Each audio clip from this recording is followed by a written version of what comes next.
গণভোটে হ্যাঁয়ের পক্ষে সব রাজনৈতিক দলের অবস্থান নেওয়া দায়িত্বের মধ্যে পড়ে বলে মন্তব্য করেছেন জাতীয় নাগরিক পার্টির আহ্বায়ক নাহিদ ইসলাম। গণভোটে না জয়যুক্ত হলে গণ অভ্যুত্থান ব্যর্থ হবে বলেও তিনি মন্তব্য করেন। আজ বাংলা মোটর অস্থায়ী কার্যালয়ের সামনে গণভোটের প্রচারণার লক্ষ্যে ক্যারাভান উদ্বোধনের সময় তিনি এই কথা বলেন।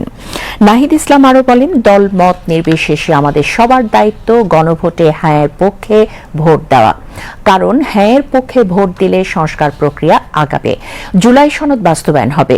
সবাইকে গণভোটে হ্যাঁ ভোট দেওয়ার আহ্বান জানান এনসিপির এই আহ্বায়ক।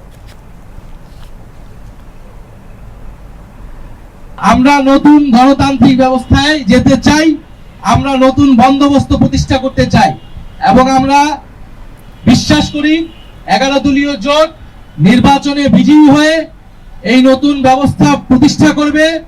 সংস্কারে শুধু জুলাই সনদ নয়, শুধু জুলাই সনদ আদেশ নয়, বরং এছাড়াও যে নানান সংস্কার কমিশনের প্রস্তাবনা ছিল সেগুলো নিয়ে আমরা কাজ করব, সেগুলো বাস্তবায়ন করব।